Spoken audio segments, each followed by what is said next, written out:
Bonjour à toutes et à tous, merci de nous retrouver ce matin pour cette émission spéciale intitulée « Mon boss est une femme ». Nous sommes le lendemain du 8 mars, ça tombe très bien, c'était la journée internationale pour le droit des femmes. J'ai le plaisir d'accueillir dans cette matinée de nombreux invités qui vont se succéder. Il y aura des reportages et nous allons être ensemble pendant un petit peu plus d'une heure pour discuter de cette thématique passionnante de l'entrepreneuriat au féminin. Alors mes premiers invités sont ici avec moi. J'ai le plaisir d'accueillir monsieur Fabrice Ginter. Bonjour. Vous êtes le président de la Chambre de commerce et d'industrie de la Moselle, le président de la CPME 57 qui est à l'initiative conjointe de cette émission, et vous êtes également entrepreneur vous-même puisque vous êtes le président du groupe Dumur Immobilier, c'est bien ça? C'est exactement. J'ai également à ma droite monsieur Bernard Nucci. Bonjour. Bonjour. Vous êtes le président du club entreprise Rive de Moselle, donc qui est l'autre organisateur de cet événement, et vous êtes également le directeur général du groupe Malaisieux. Société Malaisieux, tout à fait. Exactement, c'est bien ça.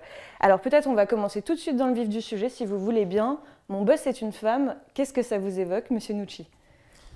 Eh bien, écoutez, évidemment, ça évoque une évolution, et puis ça fait écho évidemment à la journée d'hier. Mais la première remarque, c'est quand même le terme de boss qui est typiquement masculin, j'allais dire presque testostéroné. Donc, effectivement,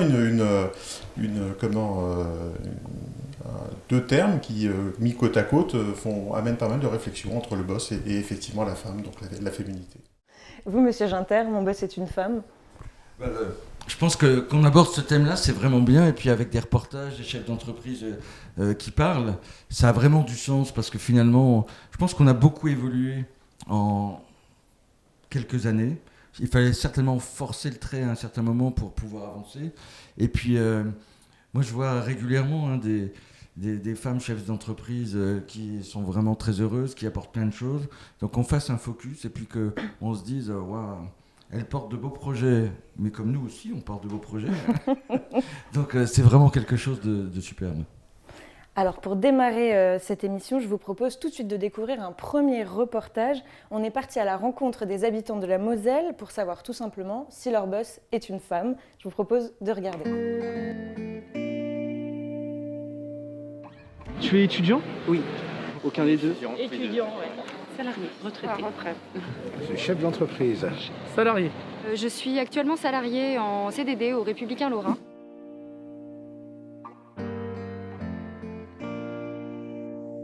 Actuellement, je suis dirigé par un homme, mais j'ai déjà été, au cours de ma carrière, dirigé par des femmes. Les deux, en fait, perso, et globalement, ça se passait plutôt bien. Et moi, un patron femme. Je suis dirigée par un homme et par une femme.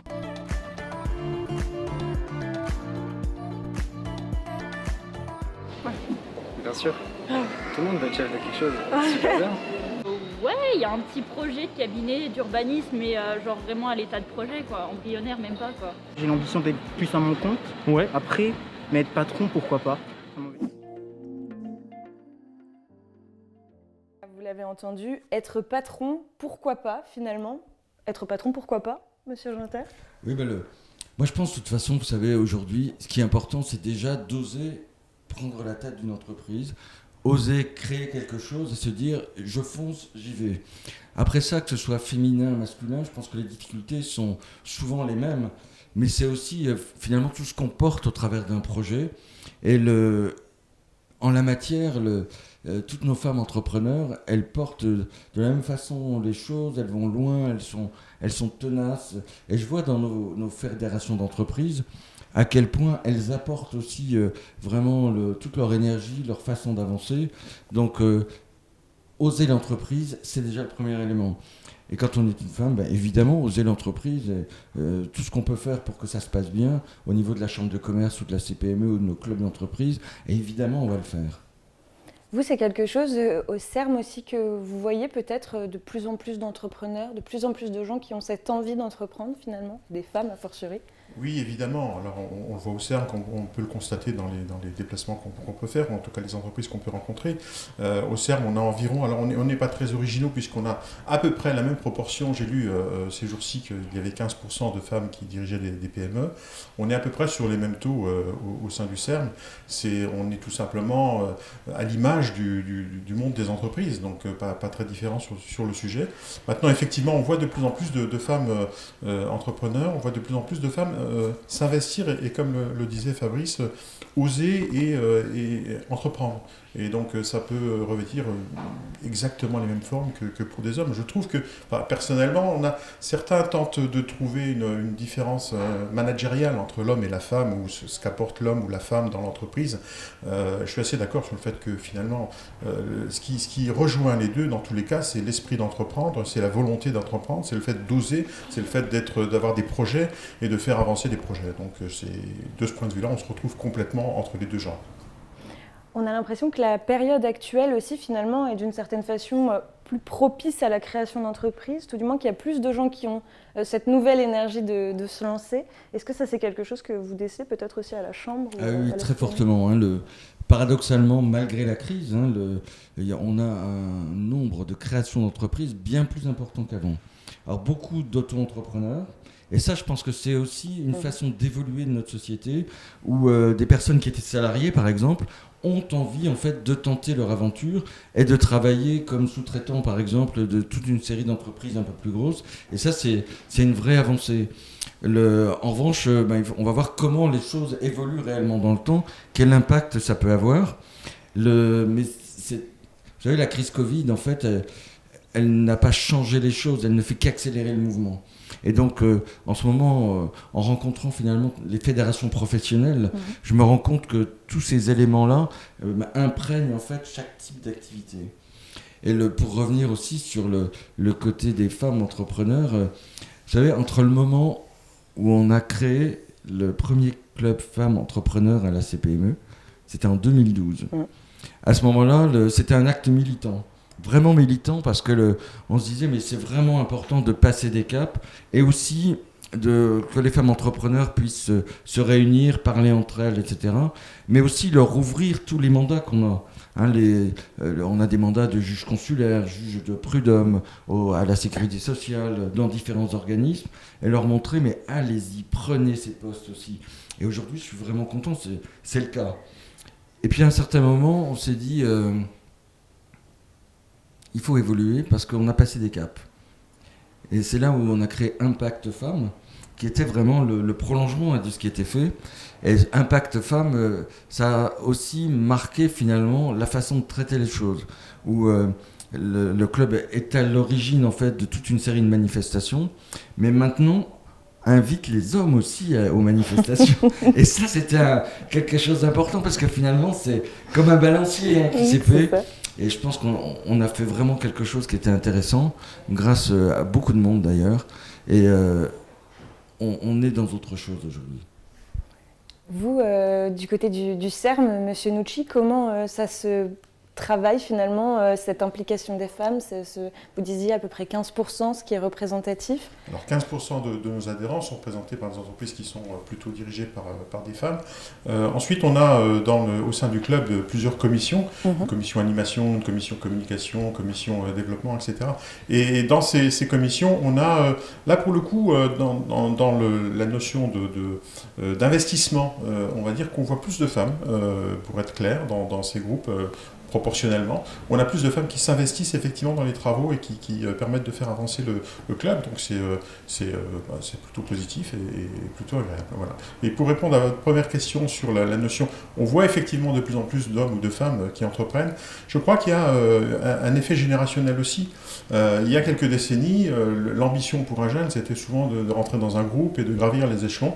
Aujourd'hui, on est beaucoup plus sur de l'épanouissement personnel et sur la volonté justement d'entreprendre, qui fait que chacun peut trouver son propre projet et s'investir effectivement dans un projet personnel, ce qui peut-être aussi laisse plus de femmes plus de place aux initiatives des femmes. Voilà, c'est ce que je voulais rajouter à ce qui a été dit. Vous disiez un petit peu plus tôt, Monsieur Ginter, qu'elles prennent aussi également des mandats, des choses voilà, dans des postes presque de représentation. Il y a un vrai travail sur la mixité, sur la parité qui a été fait au sein des instances aussi, on a l'impression. Ah oui, absolument. Absolument, c'est-à-dire que je pense qu'à un certain moment, il fallait ouvrir les portes.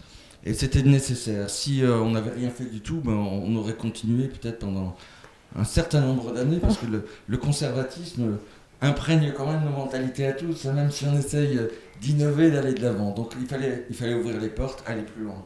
Et aujourd'hui, on se rend compte aussi, vous savez, que sur les différents mandats qui peuvent être exercés, donc dans les différents organismes, le fait d'avoir hommes, femmes qui sont représentés et qui mènent les choses, donne aussi des éclairages qui sont différents et permettent d'aller plus loin.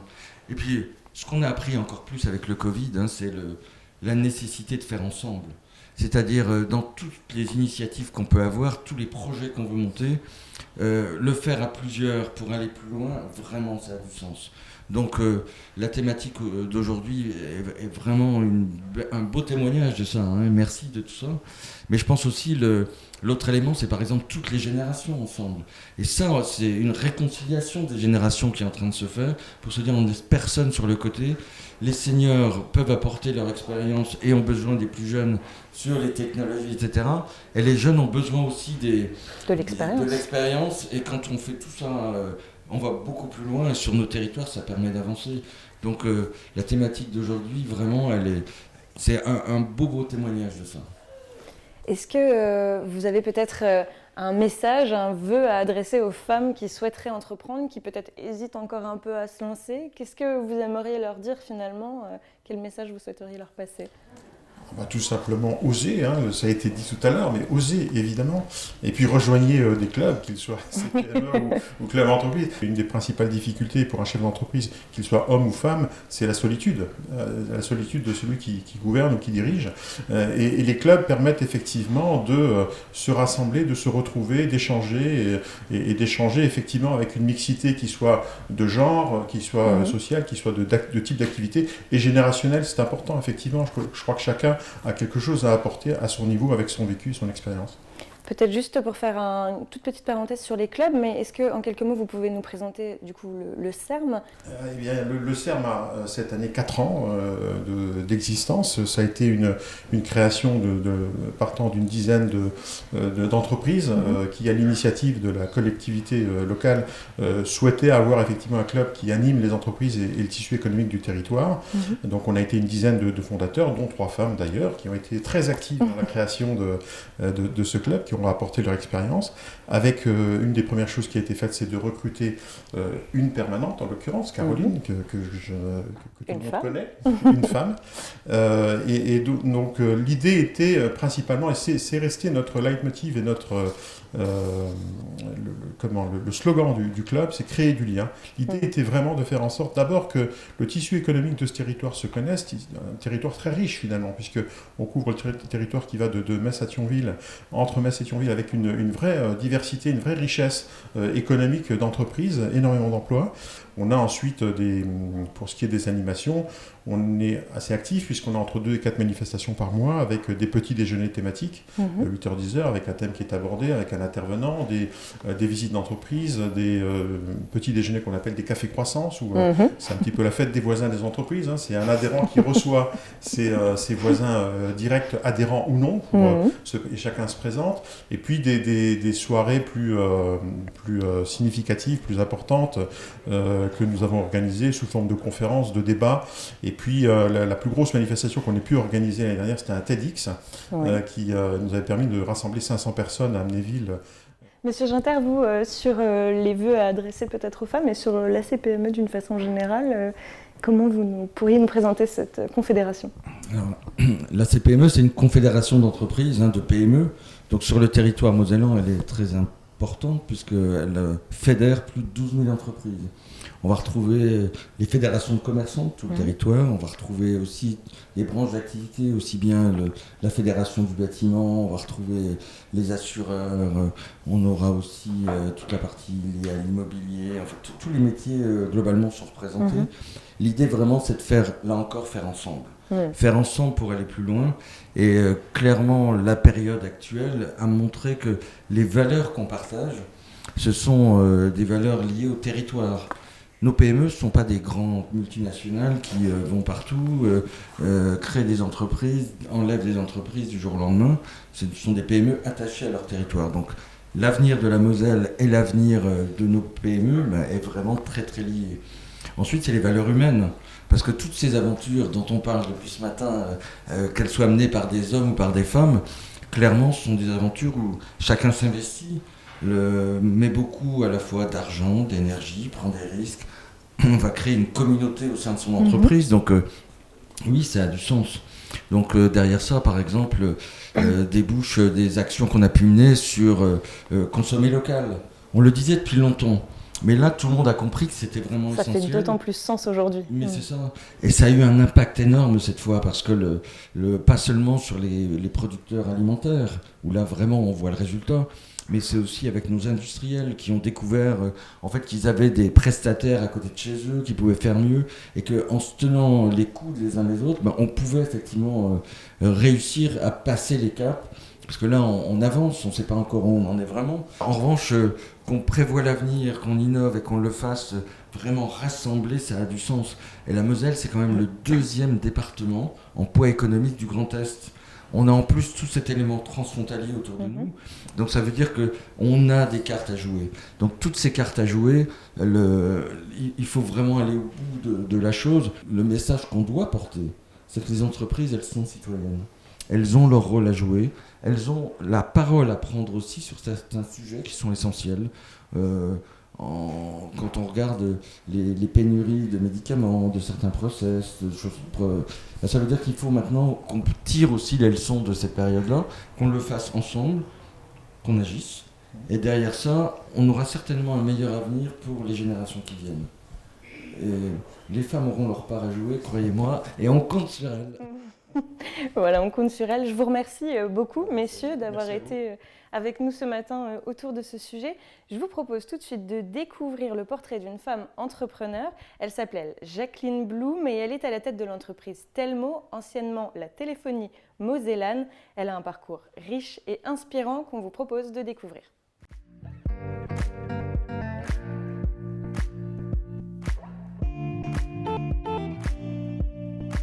Je m'appelle Jacqueline Blum, je suis chef d'entreprise, je suis la présidente de la société Telmo qui a 58 ans d'existence aujourd'hui, qui a été créée en 1963 par mon père.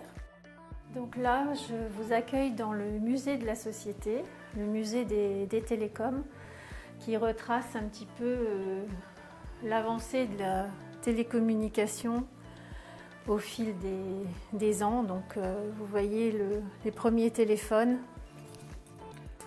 Notre activité, c'est la fourniture, l'installation et la maintenance de tout ce qui est télécom, réseau, sécurité et informatique. Voilà. Voilà la communication de demain. Donc ça, c'est de la fibre optique. Voilà, à l'intérieur. Hein.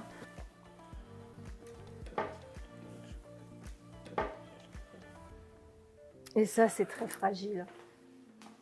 Je me rends compte qu'aujourd'hui, c'est vraiment très difficile d'être performant dans tous les services de l'entreprise. Aujourd'hui, on est vraiment spécialisé et tous les services sont clients les uns des autres. Voilà. Donc, ce qui implique que je suis très exigeante aussi sur la performance de chacun. C'est un défaut et une qualité. Ça va, Robin ? Ça va. Bah oui. Vous avez eu le CSSA ? Oui, je viens de l'avoir. J'ai eu M. Dubois pour le coup qui nous confirme bien avoir reçu les contrats de partenariat, donc on est officiellement partenaire. Bonne nouvelle. C'est vraiment collaboratif. Elle fait confiance à ses équipes. On a de la chance chez Telmo d'avoir vraiment du multigénérationnel, donc elle va prendre le meilleur parti de chacun pour pouvoir construire en fait l'avenir de la société. Quand on a quelque chose qui ne va pas ou quelque chose qui va, elle est toujours là pour nous conseiller ou bien nous remettre en question, parce que bon, ça reste une patronne, voilà. Alors c'est une patronne effectivement très humaine, très à l'écoute, abordable, qui a toujours de bons conseils, qui sait quand même recadrer aussi quand c'est nécessaire. Donc pour moi c'est plus qu'une patronne, c'est même un exemple parce qu'elle dégage vraiment... elle inspire confiance, on a envie de travailler avec elle, on est content, on est fiers d'être ses collaborateurs et ses salariés.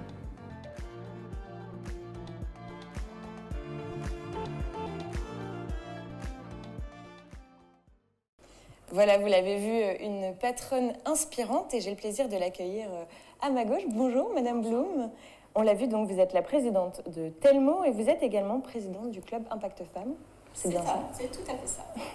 Parfait. J'ai également à ma droite Madame Aurélie Reder. Bonjour. Vous êtes déléguée générale Metz Mécène Solidaire. Merci d'être avec nous. Est-ce que vous pouvez peut-être commencer par nous expliquer ce qu'est Metz Mécène Solidaire et ce que vous faites ? Bien sûr, avec grand plaisir. Donc après, le manger local, c'est vraiment le donner local. On incarne le circuit court du don.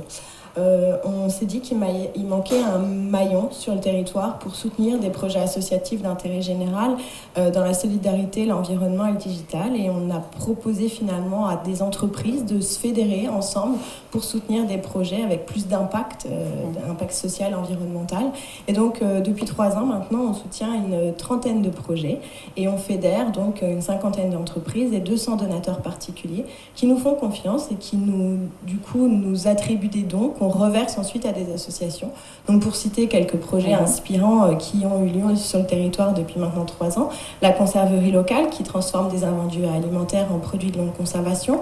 On peut aussi citer peut-être l'application de l'association française des premiers répondants. Si vous faites une crise cardiaque, c'est ce système de géolocalisation avec des gens qui sont formés à faire les premiers gestes avant l'arrivée de secours qu'on a particulièrement aussi soutenu.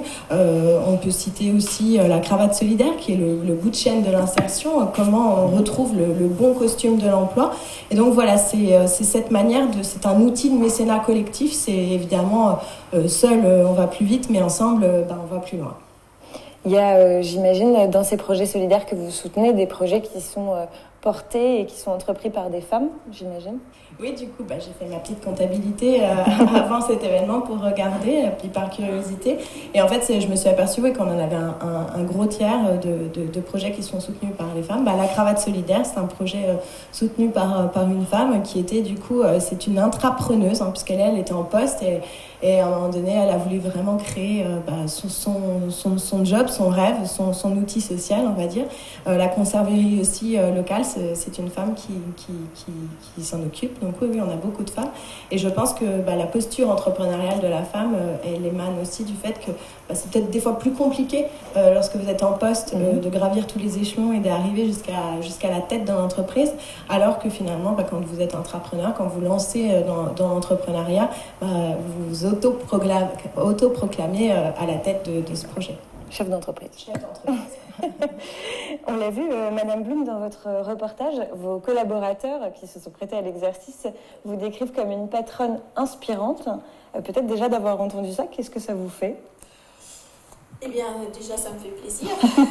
Ça me fait plaisir parce que je pars du principe qu'une entreprise, on la dirige pas toute seule si on ne fait pas adhérer ses collaborateurs, ses collaboratrices à son projet d'entreprise. Déjà, c'est la première chose. Après, je suis toujours très à l'écoute.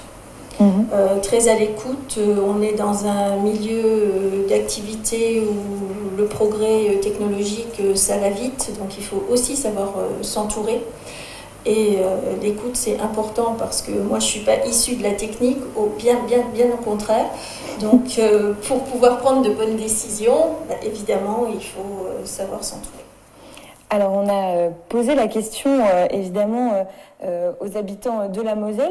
Est-ce qu'ils pensaient qu'il y a des différences entre les hommes et les femmes en matière de direction ? Donc, on est parti tout simplement vous poser la question. Je vous propose de regarder un nouvel extrait.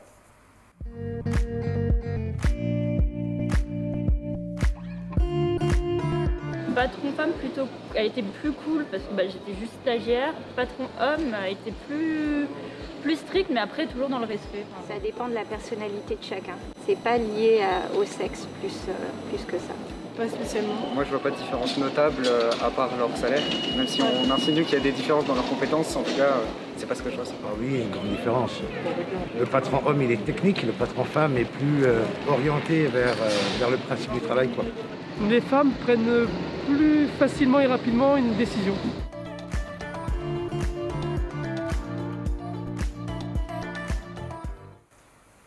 Voilà, vous l'avez vu, les femmes prennent plus facilement et rapidement une décision. En tout cas, c'est ce qu'ont l'air de penser les habitants de la Moselle. Peut-être, est-ce qu'en réaction, vous êtes d'accord, vous, avec ça, Madame Blum ?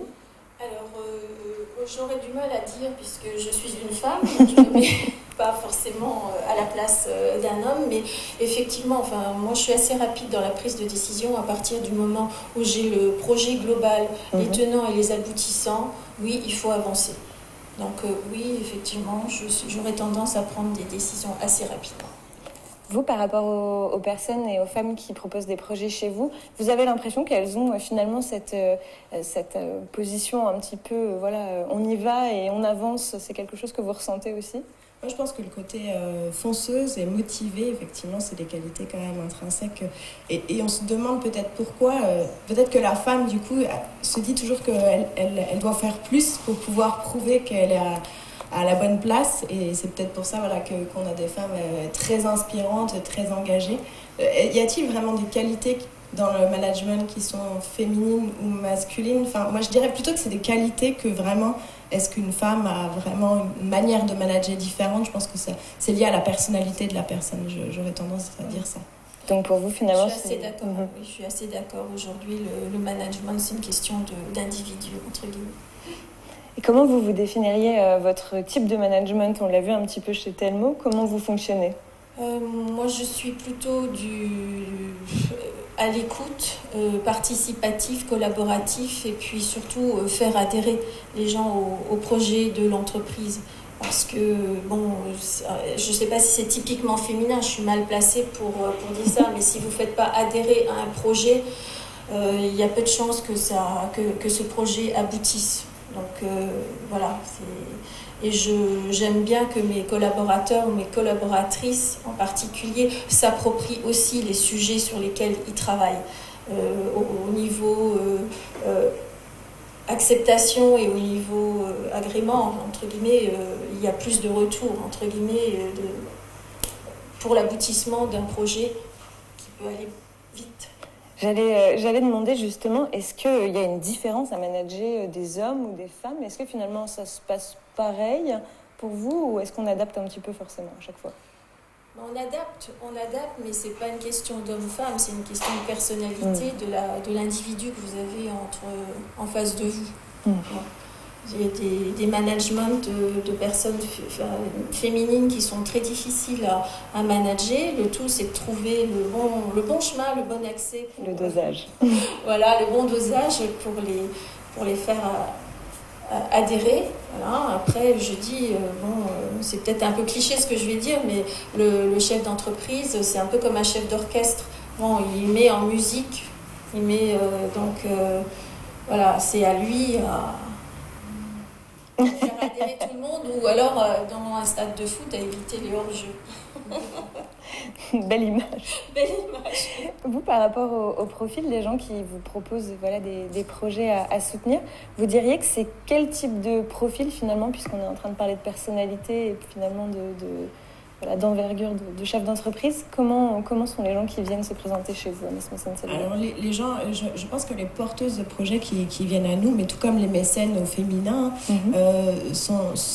il y a quand même derrière des gens qui sont empreints de valeur et qui veulent porter des projets qui leur ressemblent pour pouvoir se regarder dans la glace le matin et se dire j'ai fait quelque chose qui répond à un besoin social. On sent vraiment quelque chose de très porté en termes d'éthique et puis quelqu'un qui est assez pragmatique et on sent qu'elles sont toutes aussi dans la collaboration parce qu'elles ont réussi à s'entourer d'équipes.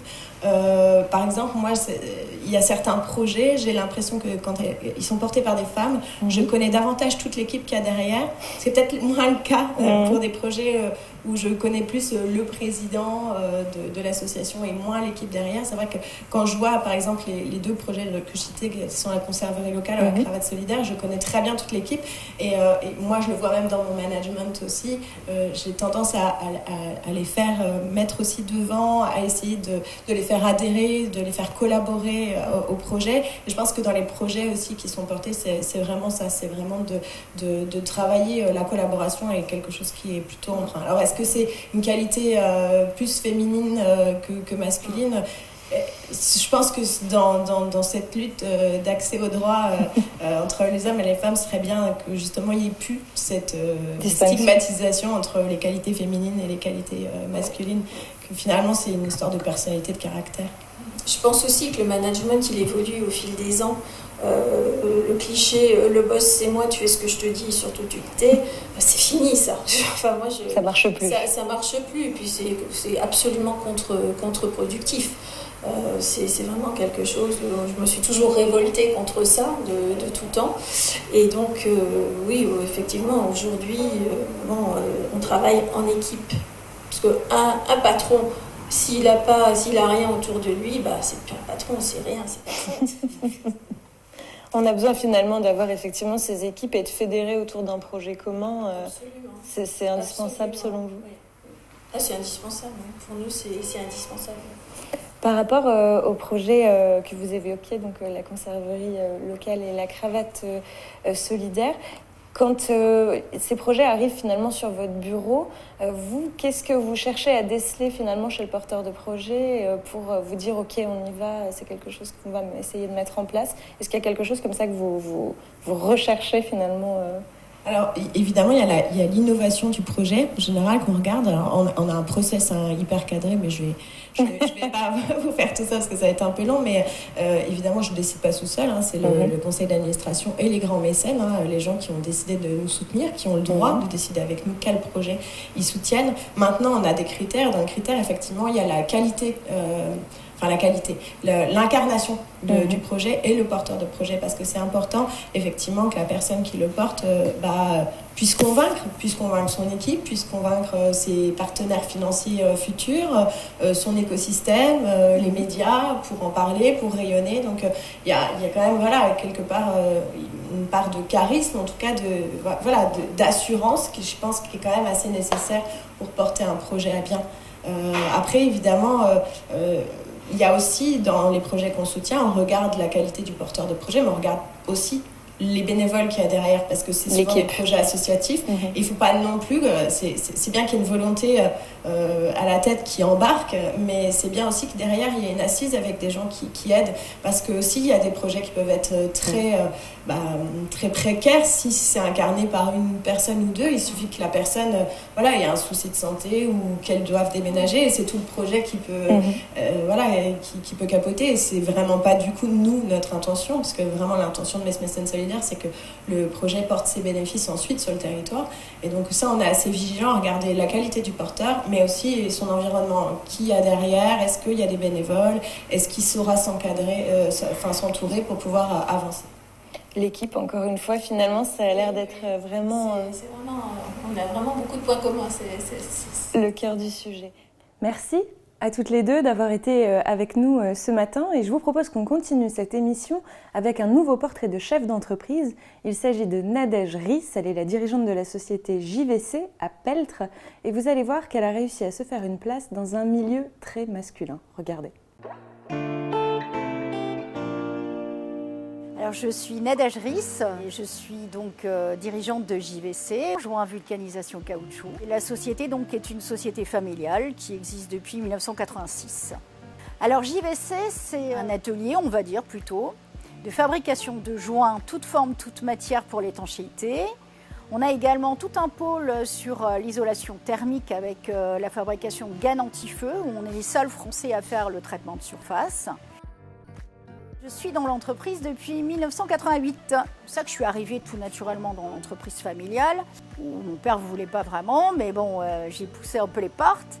Et c'est pour ça que j'ai commencé dans l'atelier, parce que lui avait décidé que si je voulais être opérationnelle pour faire des devis et puis répondre à nos clients, il fallait que je sois passée par l'atelier pour comprendre techniquement les façons de découper, les matières, toucher, sentir et puis connaître vraiment les utilisations.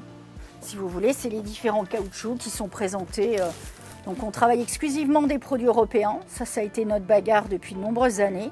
Ce qui a été très positif ces derniers mois, puisqu'on n'a jamais été en rupture de stock.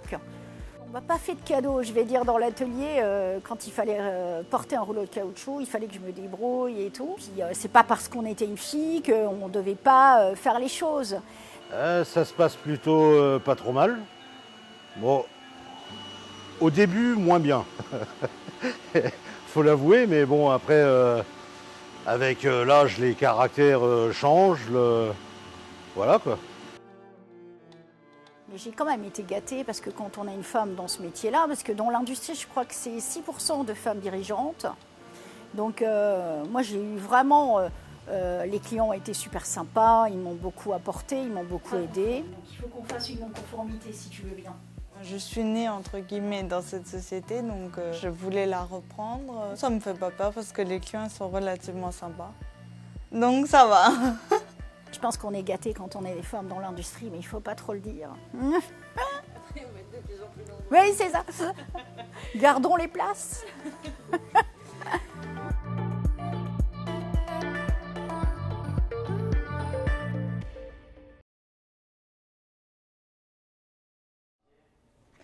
Voilà, vous l'avez vu, un reportage tourné à Peltre, chez vous. Nadège Riss, bonjour. Bonjour. On a donc découvert votre société, la société JVC. Vous avez également un mandat à la Chambre de commerce et d'industrie pour la filière industrie, c'est bien ça? Oui, je suis effectivement élue à la Chambre de commerce et d'industrie en section industrie. Je suis très fière de porter ce projet parce qu'on a beaucoup travaillé, en l'occurrence pour le rebond industriel avec le plan de relance. Donc on a des groupes de travail qui sont mis en place et c'est vraiment très intéressant. Bon, on y reviendra juste après si vous voulez bien. Je vais également le plaisir d'accueillir à ma droite Madame Edith Thibelot. Alors vous êtes proviseure au lycée des métiers Gustave Eiffel à Talange, c'est bien ça? C'est ça. Alors déjà, petite question, est-ce qu'on vous appelle Madame le proviseur, la proviseure? Est-ce qu'on met un E? Qu'est-ce que vous préférez? Alors moi je maintiens Madame le proviseur. Voilà, sans E plus donc. simple, oui. Comme ça tout le monde s'y retrouve. On l'a vu du coup dans ce reportage, à la fin vous nous disiez finalement que vous étiez très peu de femmes dans l'industrie, que les places sont rares et chères et qu'il faut les garder. Vous qui évoluez donc dans ce milieu de l'industrie, est-ce que finalement c'est toujours très masculin comme univers? Alors c'est effectivement très masculin, il y a quand même quelques femmes, mais majoritairement ça reste masculin, en effet. Et comment ça se passe alors pour vous dans cet endroit, dans ce milieu-là? En fait, pour moi, ça s'est toujours passé très naturellement. Et je pense que les femmes qui intègrent ce milieu industriel et puis artisanal,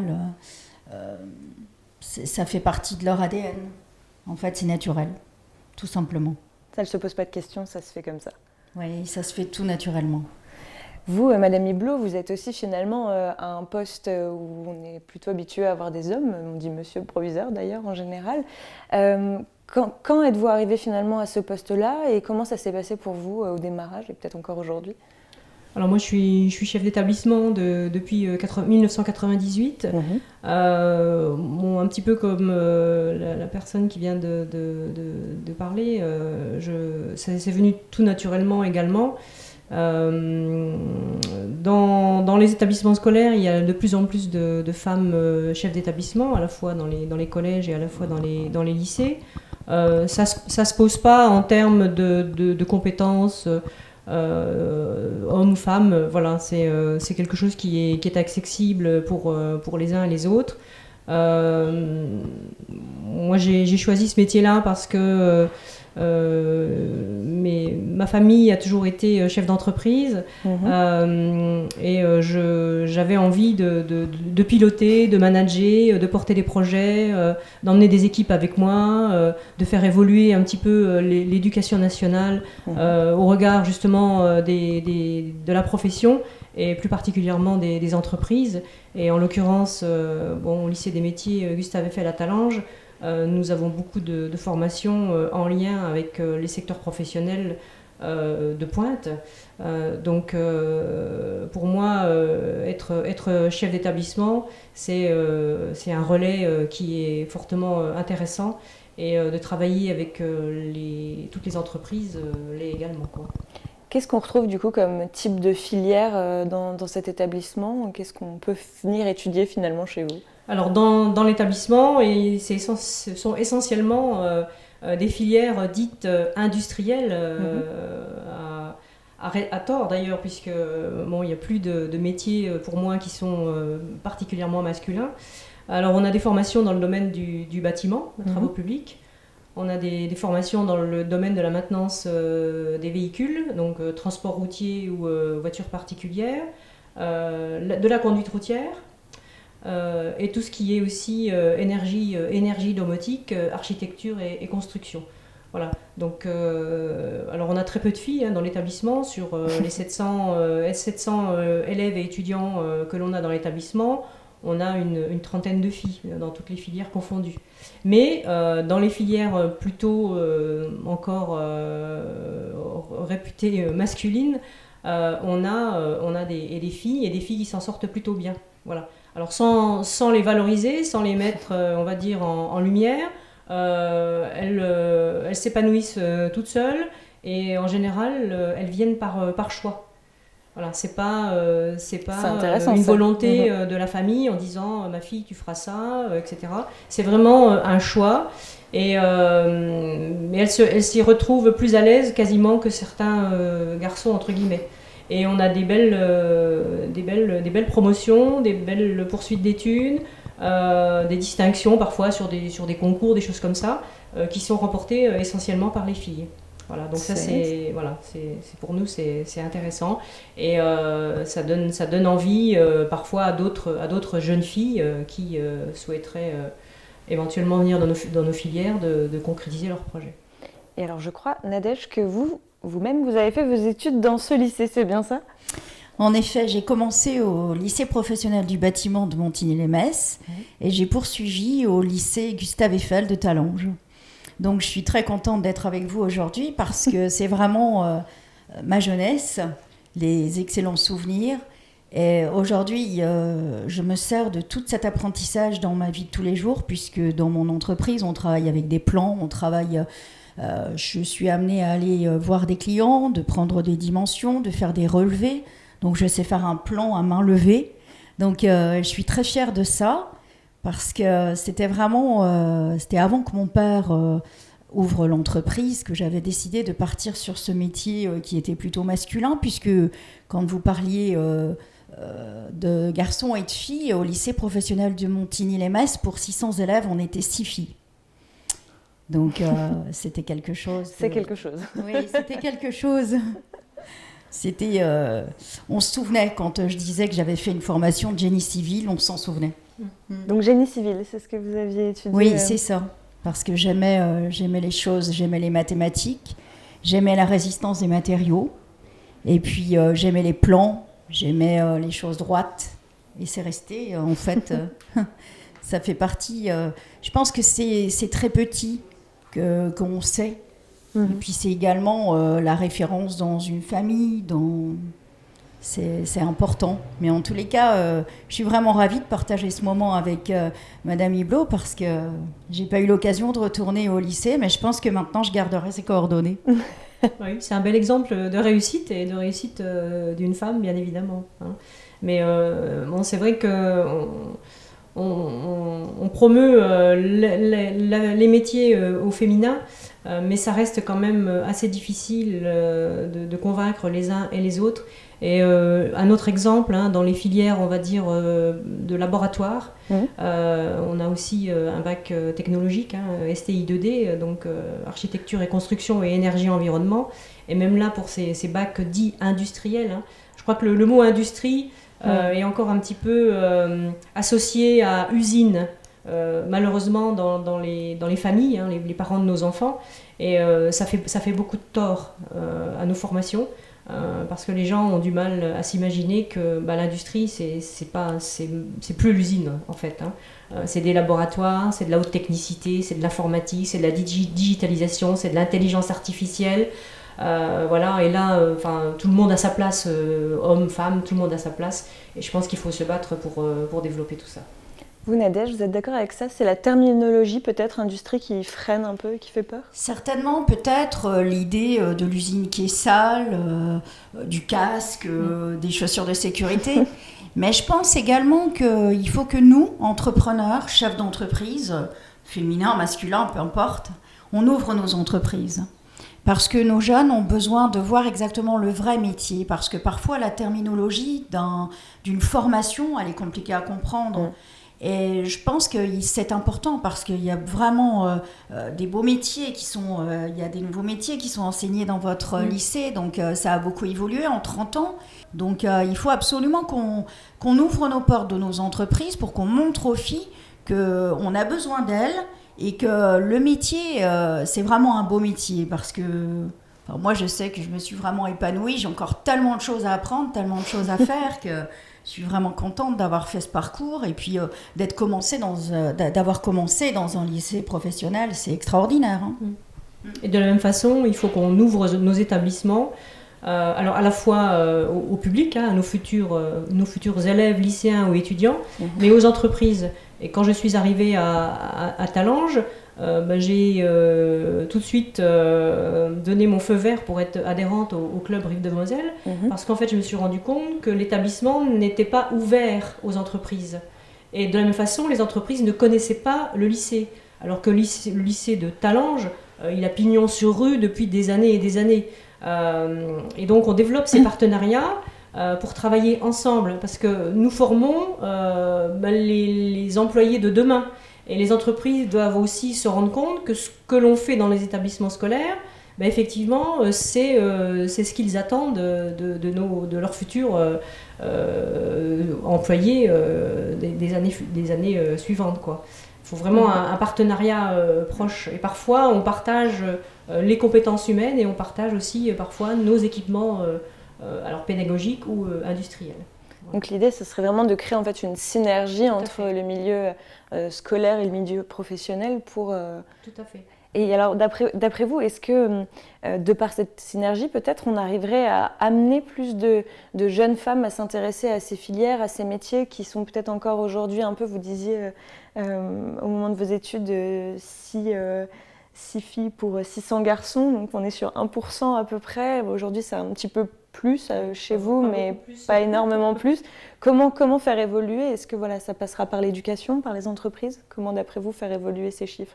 Moi, je pense que ça se fera par les deux itinéraires, mais encore une fois, il n'y a pas à forcer quoi que ce soit.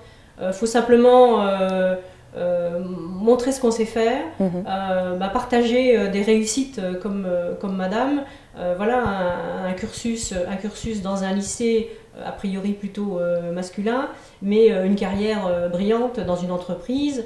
C'est sur des situations concrètes, je pense que des jeunes filles peuvent éventuellement avoir envie de faire ces métiers-là. Je pense qu'il faut également donner la confiance aux filles, parce que parfois elles sont peut-être un peu complexées, parce qu'elles sont tellement peu il faut un peu pousser les portes. Moi, c'est un petit peu ce que j'ai dû faire dans l'entreprise familiale, puisque mon père était très misogyne, donc c'était très compliqué. Donc il a fallu que je pousse les portes. Alors pour ce faire, je crois que les filles ont besoin de démontrer leurs compétences. Et à partir du moment où on a cette démonstration, là on a vraiment la possibilité de s'épanouir pleinement.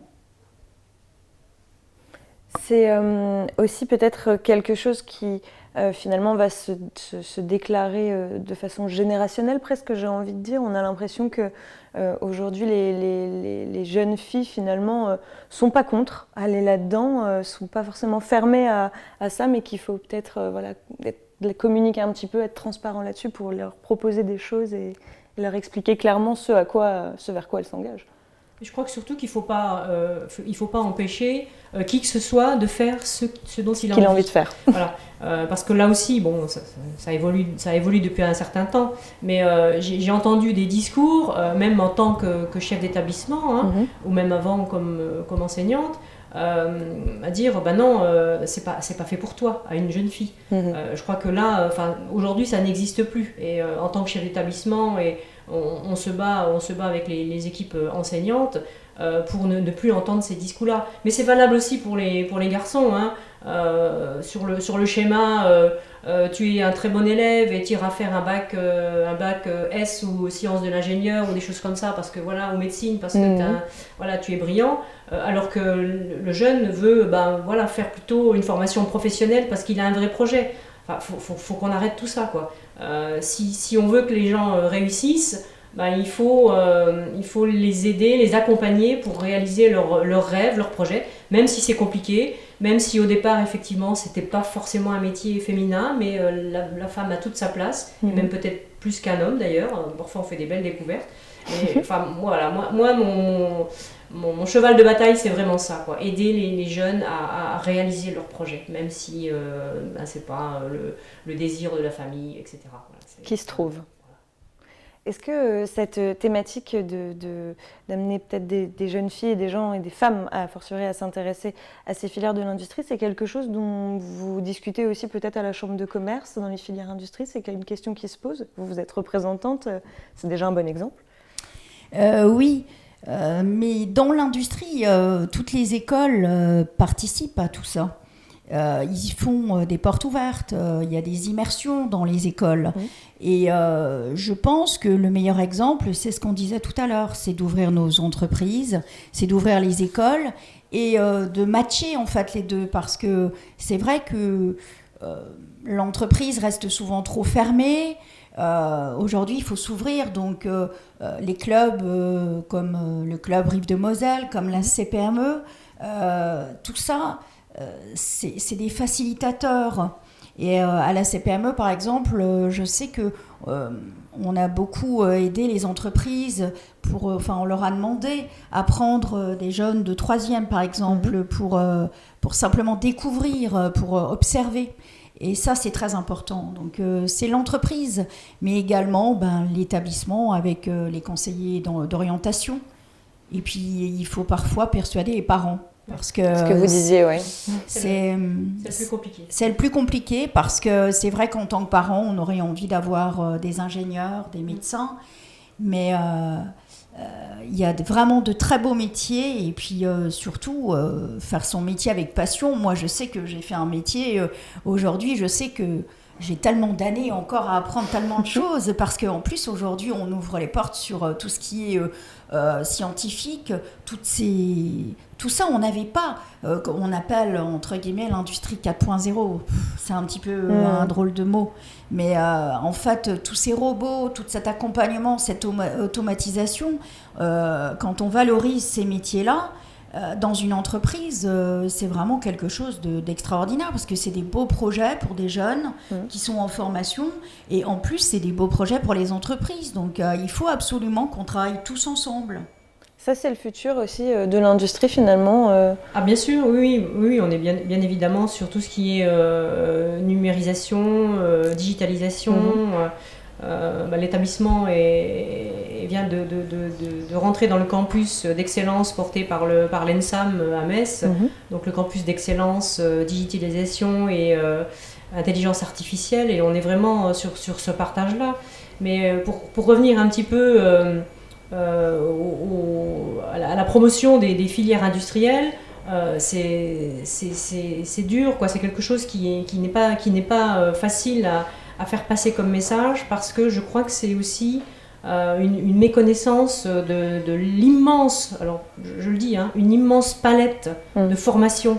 Et on est en pleine promotion des filières de l'établissement là, en cette période. Et il faut savoir qu'un élève de 3e a 14 ans et demi. Donc demander à un élève de 3e à 14 ans et demi de choisir une formation, c'est hyper compliqué. Surtout que les dénominations de formation et de diplôme ne sont pas forcément un peu complexes parfois. Clairement identifiables. Mais il faut vraiment qu'on travaille là-dessus. Et c'est notre métier d'aujourd'hui, en fait, dans les établissements scolaires. C'est faire la promotion des métiers, la promotion des entreprises, sur le secteur, parce que ce qui bloque souvent aussi le choix, enfin ce qui conditionne un petit peu le choix des familles, c'est la proximité. Hein, on veut pas partir de chez papa-maman, on veut pas prendre le train, on veut pas prendre le bus, même si voilà, s'il y a 3 km à faire. Et il y a de l'emploi sur place, et des beaux emplois. Et c'est justement en travaillant avec les entreprises locales qu'on va pouvoir dynamiser tout ça.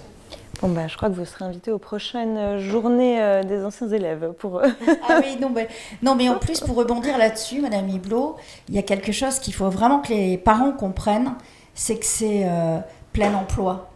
Quand on fait des formations comme ça, on sait qu'on a un emploi, on sait qu'on a un bel avenir et on sait qu'en plus on peut encore faire d'autres choses, on peut progresser, c'est vraiment, en tous les cas, moi je trouve que c'est un bel avenir. Une belle voie. Ouais. Une belle voie avec de belles possibilités. En tout cas, je vous remercie énormément d'être venu ce matin pour échanger sur ce sujet. Vaste sujet, il y aurait encore beaucoup à dire, évidemment. Je vous propose, si vous voulez bien, qu'on continue cette émission avec les prochaines invités.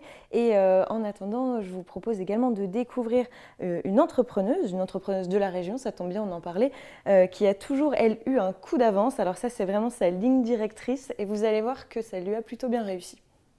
Merci à vous. Merci.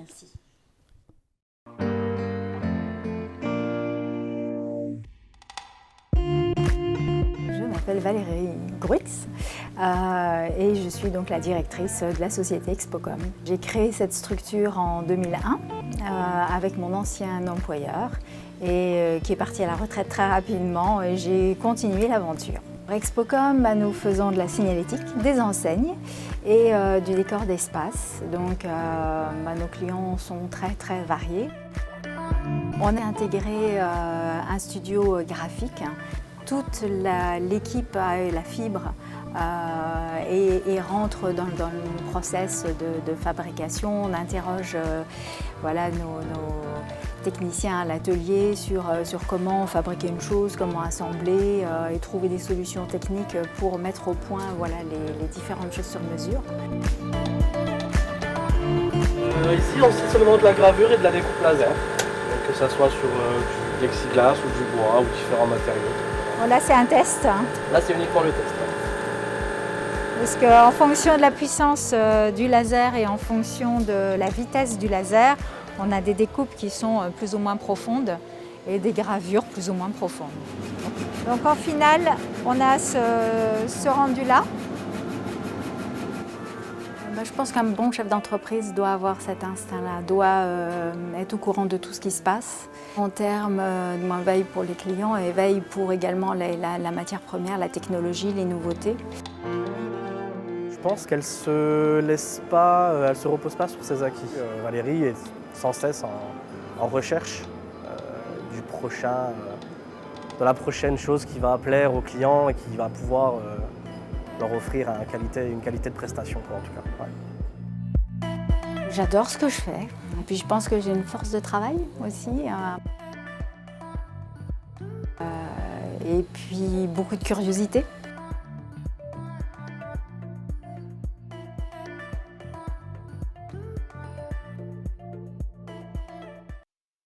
Voilà la société Expocom. Et donc j'ai le plaisir d'accueillir Valérie Gruix. Bonjour. Bonjour, Merci de m'accueillir. Avec grand plaisir. Vous êtes donc la directrice de la société que l'on vient de voir et de découvrir.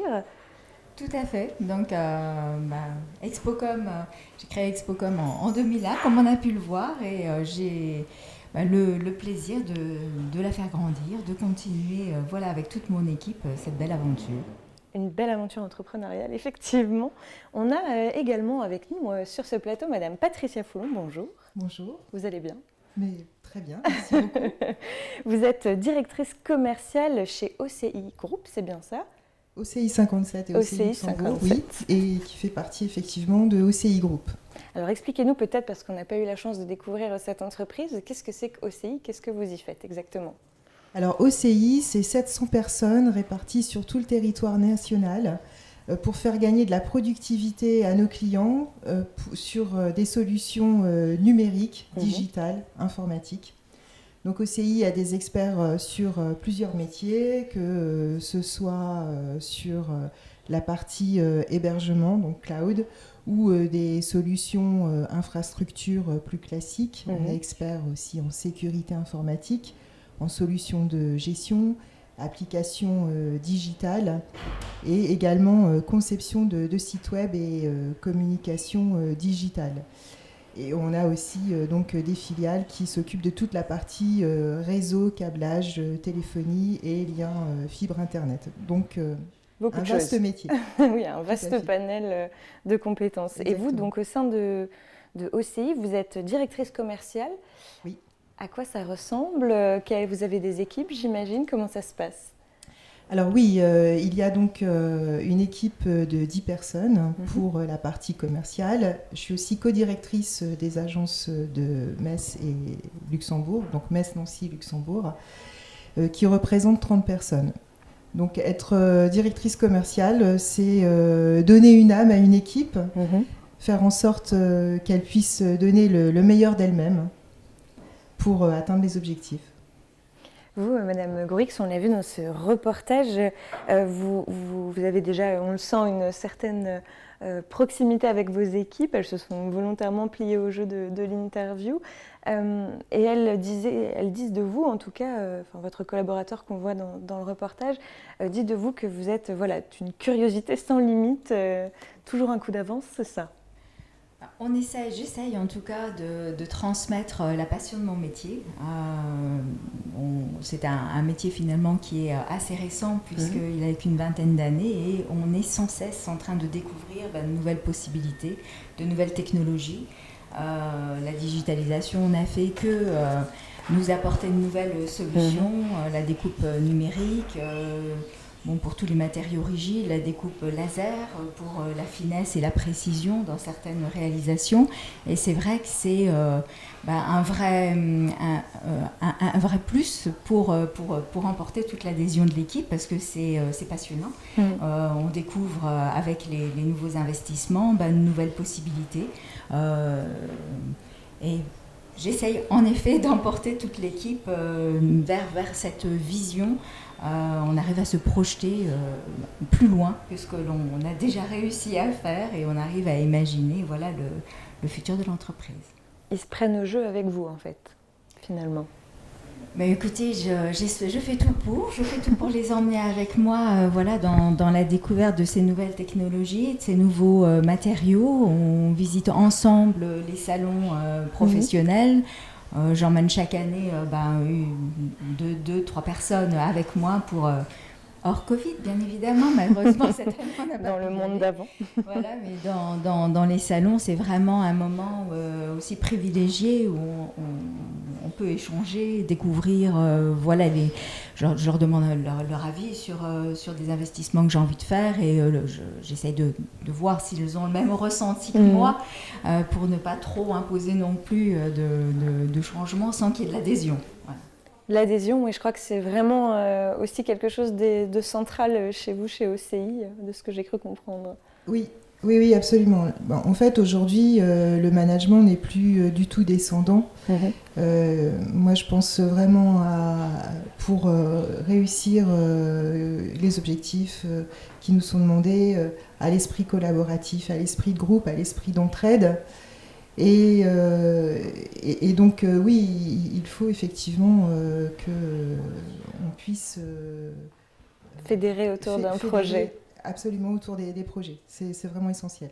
Est-ce que c'est quelque chose qui est plus difficile à faire, finalement, quand on est une femme? Est-ce qu'il faut y mettre plus d'énergie, vous pensez, peut-être, qu'un homme, ou finalement, ça se fait différemment et puis ça se fait très bien aussi quand même? Moi, j'ai l'association que c'est un faux débat de dire management féminin, management masculin. C'est surtout une question de personnes, de culture, d'éducation. Et on a tendance quand même à s'entourer, à recruter des personnes qui complètent notre souhait d'une équipe unie où les énergies sont fédérées pour avancer ensemble. Donc je ne suis pas persuadée qu'il y ait vraiment un management au féminin, un management au masculin. Moi, je suis d'accord avec ça. Quand on recrute des personnes qui ont envie. Et à partir de ce moment-là, à partir du moment où on fait en sorte qu'elles soient bien dans leur travail, elles vont tout faire pour donner le meilleur d'elles-mêmes. Et c'est aussi ça, en fait. Ce qui est essentiel aussi, c'est la bienveillance. Mais la bienveillance, c'est pas accepter tout et n'importe quoi. En fait, la bienveillance, c'est aussi l'exigence. L'exigence et la bienveillance, parce que quand on est exigeant sur un travail, la personne qui réussit à faire ce travail est contente d'elle-même. Et le fait d'être content de soi permet d'être bien dans ses baskets. Il faut réussir en fait à trouver, j'ai l'impression finalement, les qualités et les moyens de mettre tout ça en musique. C'est un peu ce que disait tout à l'heure Jacqueline Blum aussi. On est chef d'orchestre d'une certaine façon, c'est ça? Oui, tout à fait. Le point particulier, je suis un petit peu étonnée parce qu'aucune femme l'a évoqué. Le point particulier quand même pour une femme dirigeante d'entreprise, c'est que bon, dans la majorité des cas, nous avons également une famille. Oui, souvent. Et ça, c'est la seule petite différence entre management au féminin et management masculin, c'est que je pense qu'une femme a vraiment le souhait et porte également son projet de famille, l'épanouissement de ses enfants,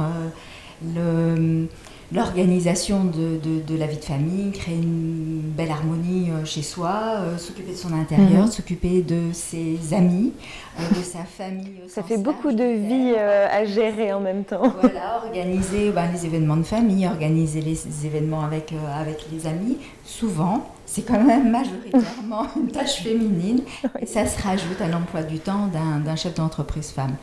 C'est peut-être là qu'intervient la grosse différence, entre, à mon avis, entre un chef d'entreprise homme ou femme. Derrière, c'est une question d'organisation aussi, j'imagine, au quotidien. Voilà. Oui, exactement, c'est une question d'organisation, de travail. Mais pour rebondir sur ce que vous dites, c'est vrai que les jeunes papas d'aujourd'hui sont très investis aussi sur l'éducation de leurs enfants. Moi, je les vois très, très sollicités aussi et comme je vous le disais, très investis. Donc la différence entre hommes-femmes par rapport à la vie de famille est en train de s'équilibrer. Donc finalement, on est en train d'équilibrer un peu les choses dans tous les domaines. Les femmes en chef d'entreprise, les hommes aussi plus responsables du foyer. Vous, je sais que Valérie, on en avait discuté. Vos enfants, aujourd'hui, quand ils viennent chez Expocom, ils sont quand même très fiers. Ça, c'est important, je crois, pour vous. Alors, c'est vrai que ça me fait plaisir, tout simplement, parce que c'est vrai que j'ai repris la société. Mon fils avait 1 an, ma fille n'avait pas encore 3 ans. Donc, c'était un petit peu compliqué. Et j'ai eu la sensation de devoir faire beaucoup d'efforts et d'aménagements pour réussir à tout faire. Et avoir quelquefois le sentiment que j'étais passée à côté de certaines choses ou que j'avais peut-être fait de mauvais choix. Et le fait, maintenant, ils sont jeunes adultes, de pouvoir discuter avec eux, échanger, se projeter dans leur vie, dans leur propre vie professionnelle et échanger sur ce que j'ai pu faire. Recueillir leur fierté. Je pense que ma fille est fière de moi. Ça fait plaisir. Est-ce que finalement, il y a des parallèles entre... je pense dans l'organisation, dans la gestion des équipes, j'ai envie de dire presque, entre la vie de famille et la vie professionnelle. Est-ce que finalement on peut transposer certaines choses et puis ça tombe bien, ça sert pour les deux? Alors oui, bien sûr, et c'est pas seulement vrai au niveau du management, c'est aussi vrai au niveau des collaborateurs qui plus ils vont avoir la liberté de s'organiser par eux-mêmes, mieux ils vont trouver les solutions aussi pour faire leur taf, j'ai envie de dire. Et en fait, c'est aussi plus gratifiant de s'organiser par soi-même et de trouver les solutions aux problématiques que si on vous les impose. Si dans votre quotidien, on vous impose la façon de faire les choses, ça ne va pas être motivant pour vous. Et au travail, c'est pareil. Qui a besoin de cette liberté aussi de pouvoir faire des choses en autonomie? Oui, c'est ça. Il faut rendre les gens autonomes de plus en plus. C'est aussi pour eux la façon de mieux s'épanouir. Ça, c'est quelque chose que disait aussi une des personnes qu'on a rencontrées chez vous, c'est qu'ils étaient finalement très impliqués dans le processus de fabrication du début à la fin. Finalement, vous les mettez un peu à contribution à tous les moments de la chaîne, c'est ça ? Ça me semble très important, surtout que on a la particularité de concevoir, de fabriquer et ensuite d'aller installer sur site. Donc il faut forcément être bon partout si on veut que le client soit content. Et comme lorsque l'on crée, on essaye d'être le plus libre possible par rapport à la technique, mais il faut quand même à un moment donné la prendre en compte pour réussir à fabriquer un produit qui soit beau, esthétique, mais aussi techniquement performant. Donc là, on fait appel aux capacités, aux compétences des techniciens. Puis jusqu'aux poseurs, où en effet on les interroge pour les systèmes de fixation, savoir anticiper les aléas.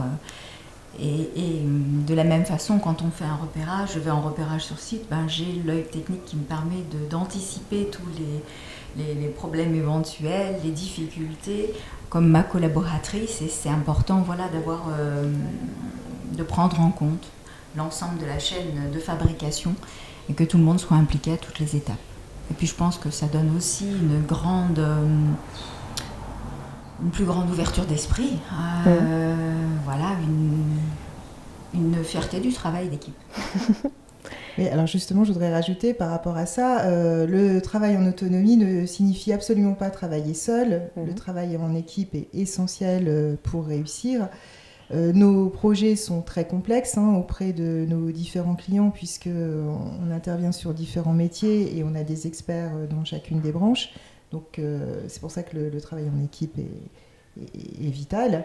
Et donc le fait de pouvoir travailler en équipe et le fait de rendre les gens autonomes, ça veut dire aussi pouvoir détecter chez chacun des collaborateurs les points forts pour pouvoir s'appuyer sur ces points forts et mettre les bonnes synergies ensemble.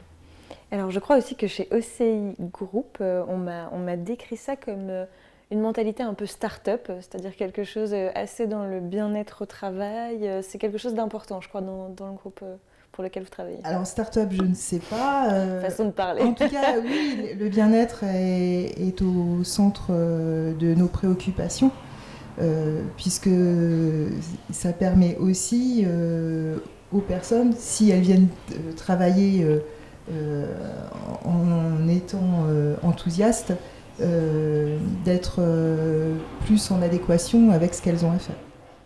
Ça, c'est quelque chose que vous essayez aussi de mettre en place chez vous, c'est-à-dire qu'ils soient finalement dans quelque chose de positif, dans une attitude toujours positive en venant. Je sais que vous avez des locaux qui sont assez confortables aussi. Oui, je pars du principe qu'on est quasiment, on passe plus de nombre d'heures finalement dans notre journée au travail que chez nous. Donc c'est vrai que j'ai essayé d'organiser la vie au bureau plutôt confortable, agréable.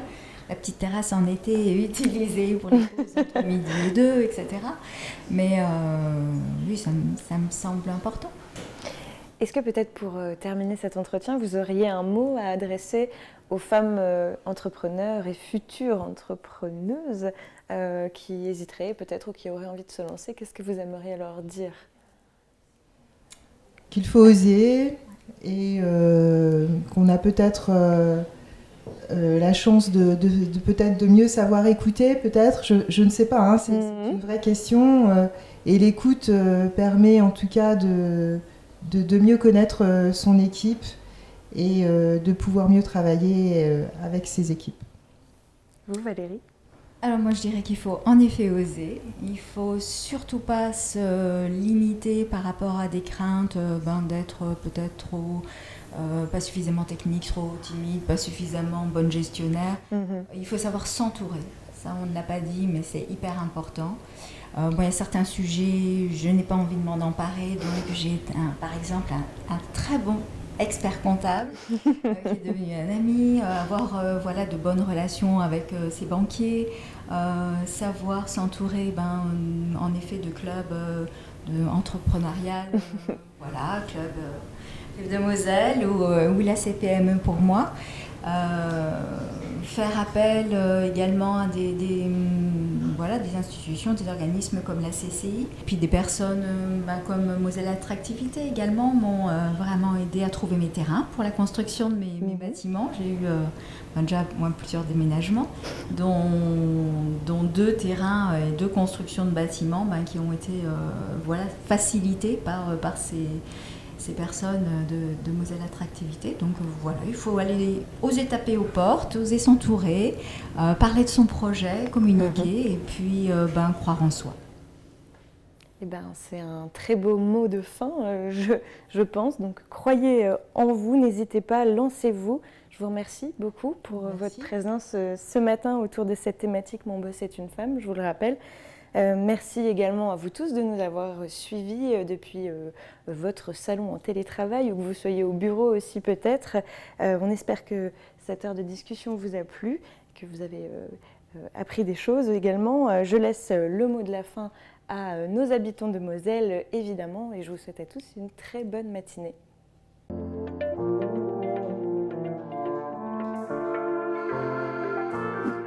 Courage à toutes celles qui veulent se lancer, hein. Je ne peux que souhaiter bon vent à toutes. Bravo à vous. Ouais, bravo. Et il faut continuer. Ouais, hein. Allez-y. Qu'elles continuent de vivre leurs rêves, que c'est pas parce qu'on est femme ou homme qu'il y a des différences. Bon courage et continuez. Vous avez toute ma gratitude pour votre action. Girl power.